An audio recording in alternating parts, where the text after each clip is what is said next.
They're so weird. Yes, Queen!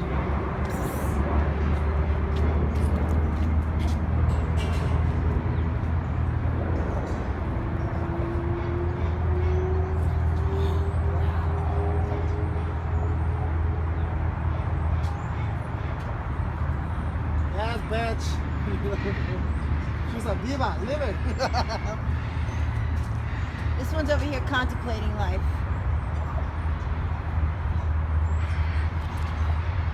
That's me at the club. That's me at the after hours. Me at the club. Me at the after hours. Sketchy. Hello? Yeah. Hello? Hi? Hello? Hello? You said hello back. Hello? Hello? Hello?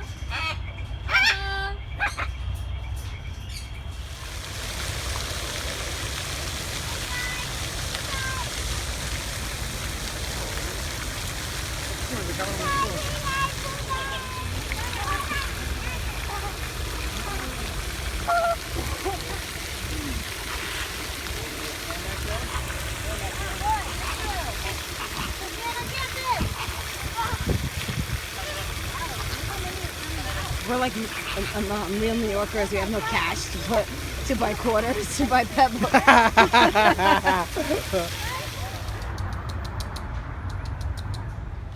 Bitch, get out my paw.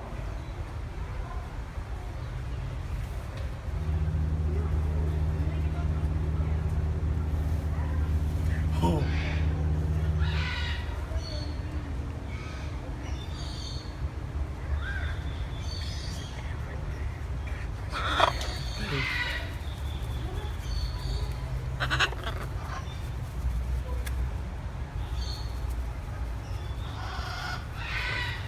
Come a little closer. Get off me. I don't want to hug you. Get off me. Come. Oh, I said not tonight. Oh my God. Oh my God. You got it on video? Yes.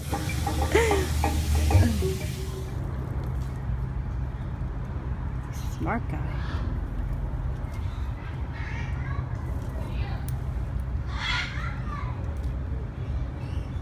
Look, a piece of lettuce, yes. She's on a diet. And Barbara, after we came, For the next trip. she's on a diet.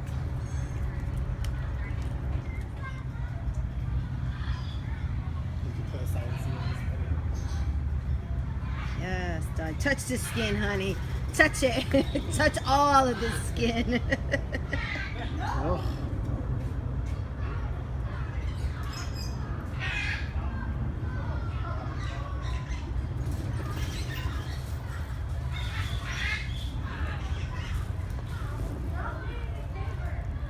Plastic, yes. Let me try on this plastic. Really?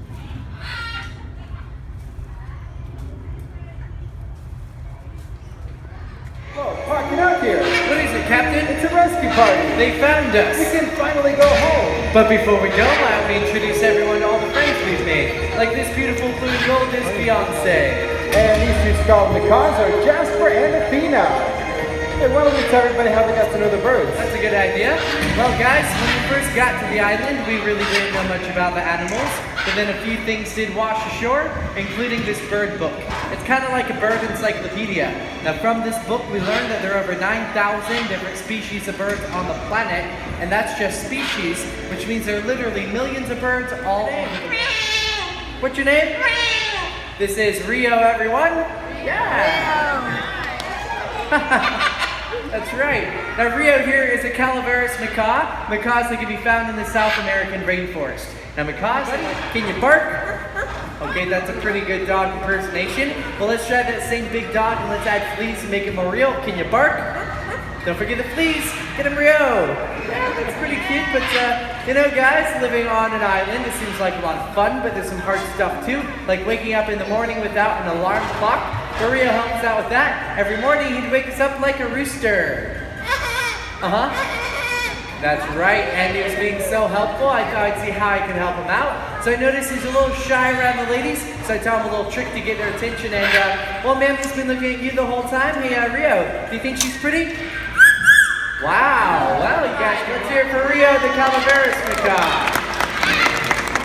Those streets, okay? And here they are. This is Mary Kate and her sister Ashley. These guys are all the way from Australia, and they're called purple Gallinals.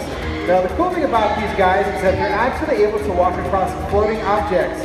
Now, they can do that because their feet are so wide that they can distribute their weight evenly over those floating objects so that they don't sink down into the water. Harris hawks, they can be found all over North America. Now, what's really cool about the Harris hawk, guys, is that they're considered to be the smartest birds of prey because they're the only birds of prey that hunt together like a pack of wolves. That gives them a cool nickname. They call them the wolves of the sky. It's also pretty interesting how they first got named when they were discovered by the ornithologist Audubon. He liked these birds so much, he ended up naming them after his best friend Harris, and they've been known as the Harris hawk ever since. And she's doing a very good job, so let's give her a big round of applause for Luna. Great job. Let's hear it for Ricky and Lucy, the Eclectus parrots. Stay seated. Now, as you know, vultures eat primarily dead animals. And to have a diet that consists of dead animals, you have to have extremely strong stomach acids. And so you have stomach acids that are so strong that he can eat an animal that has died of any disease and be completely unaffected. Now, Solomon is a young king vulture. He's about 5 years old, and as he matures, he's in a brightly colored head and almost all white plumage, crocodile.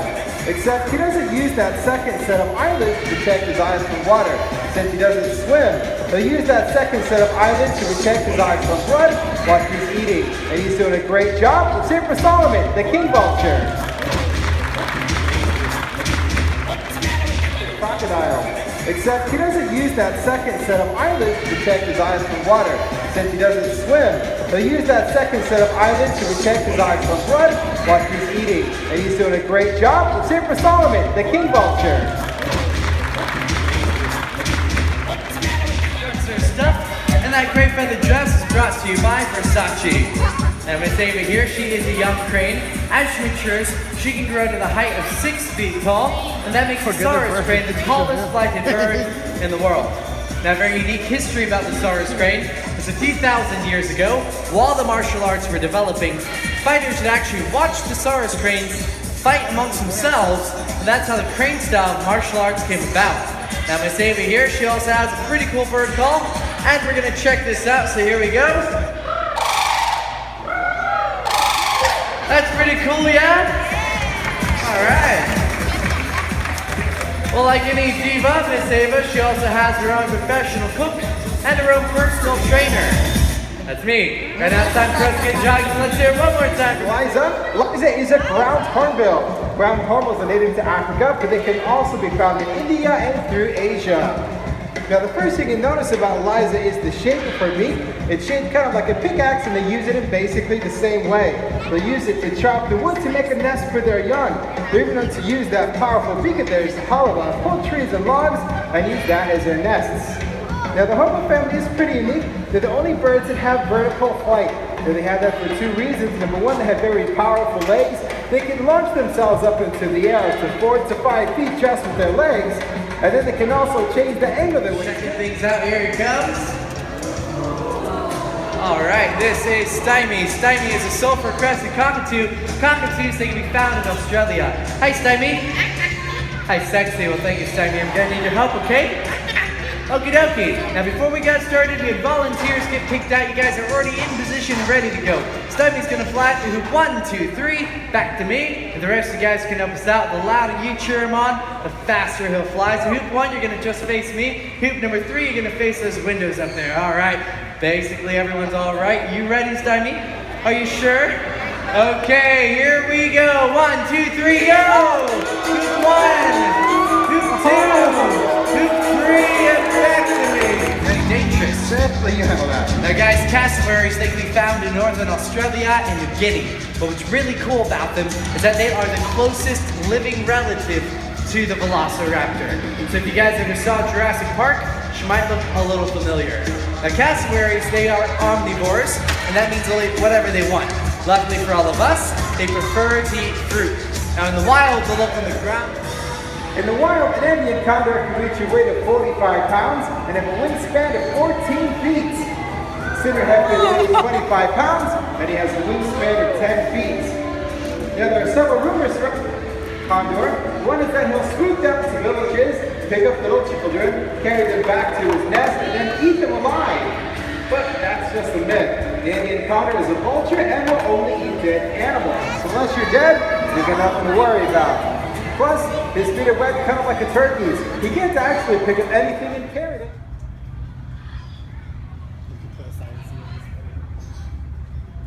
Yes, Doug. Touch the skin, honey. Touch it. Touch all of the skin.